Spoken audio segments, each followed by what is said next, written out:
agenda for the new year. As we know, public relations is analyzing trends and predicting the consequences. How are you going to cope this year? What are your fears? Today, I'm pleased we have a consultant psychiatrist, Dr. Emmanuel Abeokuta, with us to help us unpack this new year. No cause for worry. Dr. Abeokuta, you're welcome to the program. My pleasure to be here. Good afternoon, sir, and good afternoon, listeners. Right. We like to quickly say that in the beginning was public relations. Public relations was God's idea. Just like marriage, God set up the public relations profession. If you read Exodus chapter 4, Moses was complaining that he was a stutterer. He could not talk. And God was saying, I that created the mouth. Are you saying that I can't talk? And said, well, Moses, and God got annoyed and said, your brother Aaron is coming. He will be thy spokesman. Yes, that is the beginning of our noble profession. Dr. Abeokuta, is it normal for a human being at the beginning of the year like this to be anxious? Absolutely, yes. As a matter of fact, now going back memory lane in the history of mankind, it might interest you to know that the first emotion mentioned in the account of creation is actually fear. Oh. The emotion of fear. At the beginning of human history, the first negative emotion was fear. So it makes sense if at the beginning of every year, people have fear and apprehension. It's just normal. What is not normal is when this fear, this apprehension, this anxiety becomes overwhelming and gets in the way of your taking steps to actualizing goals and set targets for the year. It does not mean you're broken, does not mean you're a horrible person. It just makes you normal, just makes you normal human being. That's the first. The second is that a lot of times fear, anxiety results from a desire, an unspoken desire in the mind to want to control outcomes absolutely. Things must go my way. Things must not go wrong. Things must go my way. That gives rise to fear. Right. We can't control everything. There's a limit to the things we can control. You can't control government policies. You can't control how things will go. Right. When you want to try to control that rigidly, that leads to fear. The third thing I'm going to say is this. No matter what happens, you can survive it. No matter what happens. No matter what happens, you can survive it. Take your mind back to last year, 2 years ago. Right. Things happened, things you wouldn't think in your life you would survive. But you survived. Here you are today. You survived the worst ever possible. So there's nothing that's going to go wrong this year that you can survive. You can survive it. That's quite reassuring. And finally, when we make mistakes, when things go wrong, even when your worst fears come true, that doesn't make you a failure. You are still human. You can still bounce back. You can get up and get going. Okay. These four simple truths I just shared with you, psychotherapy has shown us are quite very, very helpful in helping you maintain some balance and some sanity and some calmness in the midst of the fears and anxieties that welcome a lot of people to the new year. Okay, what role will love play? You know, it is often said that people are starved for love. What role will giving love and receiving love, what role will it play in helping us to cope with 2026? Oh yes, a lot. It's so huge, the significance, the role of love, or now in psychiatry we prefer the word compassion. Compassion. To love. It just is there a difference? Absolutely none. Except that for the average person, especially young persons today, they want to attach a lot of butterfly, emotional feelings to the concept of love. They say, young people tell me they feel butterflies in their stomach.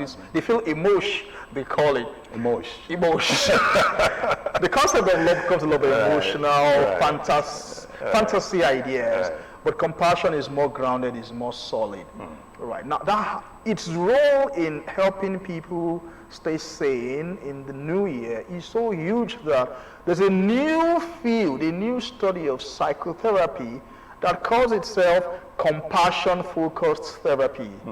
In other words, all mental health struggles result from lack of compassion, such that if you live in an environment where there is love, there's compassion, You feel safe. Your mental health is protected. And it's important that I say this. A lot of people have this mistaken belief that if only I am shown love, if my parents love me, if my superiors, my bosses at work, if they love me, if my spouses love me, show more love, we'll be fine. The reality is, nobody owes you love, really. Really?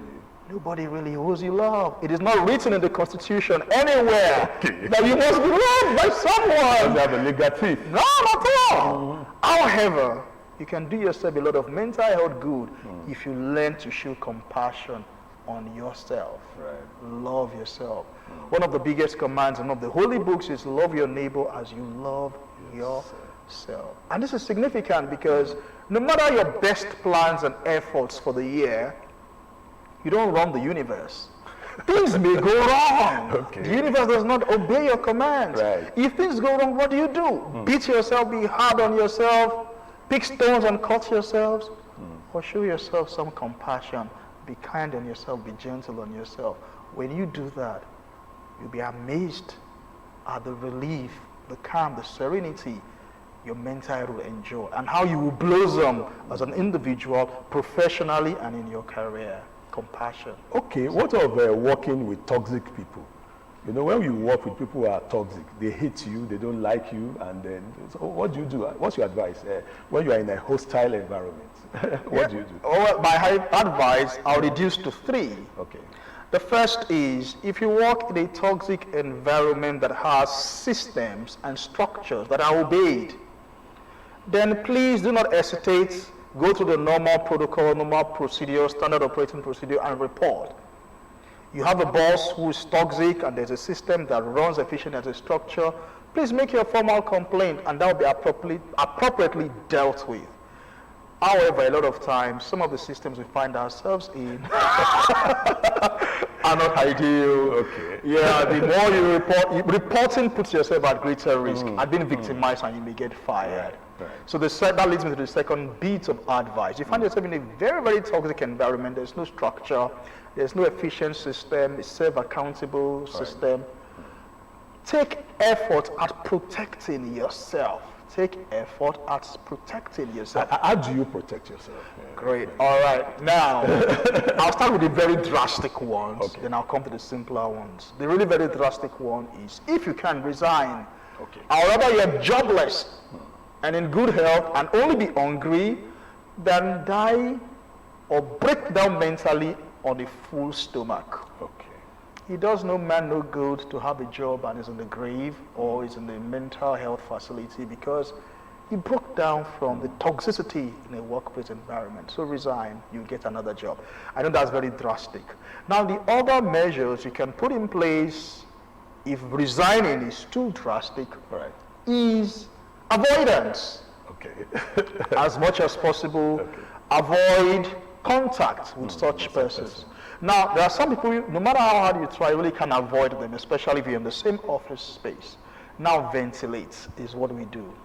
To ventilate simply means you find yourself in a stuffy room and the air there is toxic. You open the windows and there's some release and there's some fresh air. You can't resign. You can't report to anybody that will act on it. Make sure you find someone to talk to. A problem shared is a problem half solved. Talk to someone. Now, the advice I'm giving you is generic, but specific. If you work in the media house, for example, the toxicity you faced will be different from what happens if you work in a hospital. So speak with colleagues there, speak with mentors, speak with other people, ventilate, share your pains and burdens. You just may find someone else in your office who's faced a similar situation and learn some tricks and help them. So you find advice, you find counsel from ventilating. And finally, confrontation. Okay. Yes, you heard me right. Confront. Some people are just bullies, cowardly bullies. And all they want you to do is just confront them. And the moment you confront them, they'll sit up. They won't even escalate it. Because a lot of times, they know they're in the wrong by being toxic to you. When you confront them, there really is nobody up there to go talk to. If they go report you and a panel is set, they'll discover that they are at fault. So avoid, ventilate, talk to someone, or actually confront. And a final word, especially for the younger generation, Gen Zs, if you are listening to me, please don't take offense. A lot of times, people will say, I'm living in a toxic environment. It's not really so much about the environment they are living in or their bosses. It's just outright laziness and slothfulness that these individuals have. If you work for me and you're lazy, you're slothful, you're not meeting up to your target, I'll be hard on you. That's not being toxic. That's asking you to be accountable. So sit up, be good at what you do. If you're really very exceptional at the job you do, it will be very difficult for your boss to be toxic to you, because if he or she is toxic at the best staff, it is his loss. And if he has superiors, he will be held accountable. Okay, let's talk about target setting. How do you set realistic targets? When you are being told, you are being challenged that you should stretch out, you should reach forth for greater things. Yeah. Interestingly, this is the time of the year where we get a lot of pep talks and motivational pitches. People will come and tell you that they started their restaurant with a grain of rice, and look at where they are today. They own a rice mill. Well, now that's all fantasy, head in the clouds kind of talk with no solid feet planted in the ground. What do you do to set realistic target? In human optimization, where in the field I'm an expert as well, in addition to being a psychiatrist, there are several approaches to goal setting. One of them, very effective, is what we call the SMART approach to goal setting. SMART, the acronym S-M-A-R-T. Yeah, S is for specific. Right. Make your goals specific, not just generic goals. I want to be rich in 2026. That's vague. Make it specific. When you say rich, do you mean you want to get a new car? Be specific about the car. You want to pay your rent. You want to be able to build a house. Be specific. You want to have a new business that self-generates income. Be specific. Then M, make it measurable. It must be measurable. A should be achievable. If I tell you I want to be realistic. Yeah, then R is realistic. Oh, okay. Achievable. Achievable. Okay. If I tell you I want to become the president of Nigeria in 2026, for example, there's somebody there. And there's no election in 2026. So that's all realistic. That's not. There must be time bound. Don't just say I want to be a graduate from. I'm a student, for example. Okay, now let me say I want to own my company. Whenever. There must be a time. It must be time bound. So again, specific, measurable, achievable, realistic, time bound. When you do this, it makes it easier for you to set goals and take steps towards achieving them. Okay, some of our practitioners are very hard on themselves. They push hard. So what's your word of advice, word of caution? What can happen? What's the breaking point? Oh yes, it's good to be sometimes a taskmaster or a slave driver on yourself, but after a while you come to realize it's becoming counterproductive. You're always irritable, on the edge, cranky. Your wife is not enjoying your relationship with her anymore. Your children are not enjoying your relationship. Your neighbors, even at work, your colleagues, you're getting into unnecessary struggles, friction with them. So be kind to yourself, be gentle on yourself, be kind on yourself. It's okay to make mistakes. What's not okay is not learning from your mistakes or repeating your mistakes. So it's okay to make, so be kind, be gentle on yourself, make some allowances. A good illustration I tell a number of my clients who come to me is, I'm sure those who have a trait for perfectionism and are very hard, they are strong. Hey, look at the shape of the earth. It's not a perfect sphere, and God is communicating something to you that way. Me that created the earth, I didn't make a perfect sphere. So it's a geode, it has some funny shape at the edge. So it's okay if you're not perfect. Don't be too hard on yourself. It's okay if some of your targets for the year 2005 were not met. That's why you are weak. This morning, 2006, God has given you another chance. You can go again. Don't be hard on yourself. Okay, public relations practitioners are reputation managers. How do we manage reputation? When it comes to reputation, you label people, this is an evil man, this is bad, this is that. So how do we manage these absolutes? Oh yes, I really don't envy you as public relations practitioners, really, because I don't believe there are good or bad people. But when it comes to public relations and image management, some people can be better. In other words, some people are actually not good. So what do you do? No matter how bad your client is, he has some strengths. So emphasize his strengths. Cherry pick. Emphasize his strengths, maximize his strengths. And his weaknesses, find a way to minimize them and mitigate them. Then judge your audience. The same message need not apply to all audiences. Who's the most upset with the image of your boss? Right. What demographic is it? Now, what appeals to this demographic? Say, for example, the Gen Zs are the most upset with the boss. And you're coming on TV, appealing to the older generation. You may not get as much results as going on Twitter, going on X, and engaging them. Acknowledge first their grievances, because if you do not, you'll be seen as haughty and arrogant. Acknowledge their grievances. Acknowledging their grievances does not admit that your boss is in the wrong or is indeed bad. It just acknowledges it helps reduces the anger that they feel. Once the acknowledgement is done, then find a way to communicate with them, emphasizing the strength. No matter how bad, even the devil, as bad as the devil is, still has some strengths. Right. At least the devil, knowing that the devil exists, makes you sit up so you don't get into the devil's trap. So emphasize some of its strengths. As a matter of fact, you may not like to hear this, the devil, as bad as he is, how does he appear to people? As an angel of light. That's public relations, that's image making. So even if your boss is the devil, find some good points. Find some light wrap around him. Let him appear as an angel of light. And a lot of people will fall for it. They will believe him. That's my little bit of advice for image makers who have bosses who are corrosive. Okay. So what should we be doing now in January? What should we be doing now? What's your advice as a psychiatrist? January, now people are coming in. What should we be doing? Oh yes, I'll leave you with 4 bits of advice in the month of January. If you're yet to set your plans and targets and goals for the year 2026, it's not too late. You still have a lot of time in your hands. There's a saying in Yoruba that when you wake up is your morning. So if you're waking up tomorrow morning, it is still your morning. 4 areas of your life you should focus. The first is your personal life. Right. Your personal life. What are your goals as an individual? And it's not something extravagant. It's just pretty something very simple. What are your sleep goals?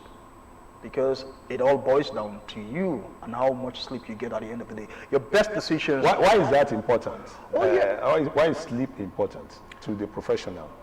Because some people like, working in the night, burning sleep. I've not been sleeping, and they think it's a bragging right. Oh yeah, well, for those who do not mind avoidable errors, I'll say congratulations to bragging rights with your sleep.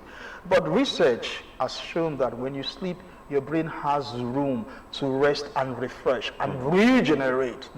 All you learned during the day, it is during sleep that it is consolidated in your memory. When you sleep and you wake up fresh, you're able to make sound decisions during the day. If you're making $1 million decisions, then you understand the need to sleep well the night before. If you're making ~5 decisions during the day, then you can afford not to sleep and stay up late at night. So sleep should be one of your goals for this year. Yeah, otherwise you just find yourself making avoidable errors, even as a public relations professional. That's part of your life as a personal, as a person, as an individual. Your appetite, you should feed well. You should feed well, not excessively, but your feeding should be healthy. Then hygiene, you should look good. I wish I had my brother on like you, so I'll look good. You should look good. Okay. So personally, that's you. And then your work/education, that's the second thing. What's the plan? You have a master's degree, you like to have a PhD, you have a BSc, HND, you like to get. What are your plans for this year? They don't come by wishful thinking. Okay. If you keep wishing that, okay, in 5 years' time, in 10 years' time, I'll have a PhD, I'll have a master's. This is January 2026. Get down to work, put pen to paper. What do you want accomplished? Apply to that school. Education, career. Do you want to start a new business? Start this year. Okay. And the third is family. What are your family plans? Why is that important? Because at the end of the day, the way we are, the way our makeup, for 2 reasons actually, our constitutional makeup as human beings, man was not made to live in isolation, to live alone. It's to thrive on planet Earth, you need family, you need friends. So that part of your life is important. That's the first. The second is research has shown that loneliness is as bad, if not worse, than smoking. Really? Yes, sir. One of the leading causes of death today. So company, community, what are your plans for it? And finally, leisure, play. All work without play, as they say, makes Jack a dull boy. And if you look at one of the major religions in the world, the biblical account in the book of Genesis, and the way it was, it all boils back to all this for, the man Adam was put to sleep at some point, because the man had been working all night. He was put to sleep. Yeah. So he slept, and he was put in the garden so he could eat. That was feeding, proper food. And that's taken care of. A wife was made for him. That's family, companionship. And then work, tend the garden. That's work. Get education, do some work. And at the end of the day, it was said that God will come to him in the cool of the evening and take walks. He was taking walks in the park. That's leisure, exercise. They are all important towards helping us maintain optimal mental health. I want you to talk more about exercise, because some people don't take exercise. They just walk. What's the role of exercise to become a better person? All right, I'll just mention very quickly 2 shocking statistics about the advantages of exercise. The first is exercise has been shown to improve your mental health. Is there a relation as you walk, something is happening? Absolutely. As you walk, as you exercise, your bodies, they release some chemicals that go on to protect your brain from coming down with a mental disorder. And the second shocking fact about exercise is when you carry out physical activities, there are some components of our chromosomes, of our genetic makeup that we call telomeres. Okay. As you exercise, now as we all live from the time of birth until our time of death, we all have telomeres. Telomeres, they shorten in length. Okay. They are a certain length, so which as we grow older, they shorten in length until the time of death when we eventually die. But the more exercise you carry out, you actually lengthen these telomeres. Okay. What about reading? This is called the exercise of the mind, So what about reading? What role does reading? Yeah. Beyond the fact that reading makes you very, very well informed, able to engage meaningful conversation with people from all over, all spheres of life, research has also shown that when you read, especially when you're young, it protects your brain from the disease, the mental illness of old age that we call dementia. When people forget things, they miss their way around the house, they're able to find their way. Reading protects you from dementia. You're watching Your Image, the very first edition in this brand new year. And we've been talking about setting agenda for the new year. Our guest has been Dr. Emmanuel Abeokuta, a consultant psychologist from the Neuropsychiatric Hospital, Arrow. He's been unpacking the things for us. And I hope you have been able to pick 1 or 2 things and set good agenda. Dr. Abeokuta, we'd like to thank you for honoring our invitation to come. My pleasure. Is there any last word that you want to leave with our viewers? Any last word? Yes, in the year 2026, it's new. You've never worked this year before. Be kind on yourself, be gentle on yourself, and make sure you take good care of yourself. It's only you've got. If you don't take care of yourself, who is going to take care of you for you? Thank you. Who is going to take care of you? And on that note, we'd like to call it a day on the program. On behalf of the whole PR Primus team, headed by Abeokuta, Bukola Olarinde, and Martins Adeoye, this is Dari Folarin, yours sincerely, saying bye for now.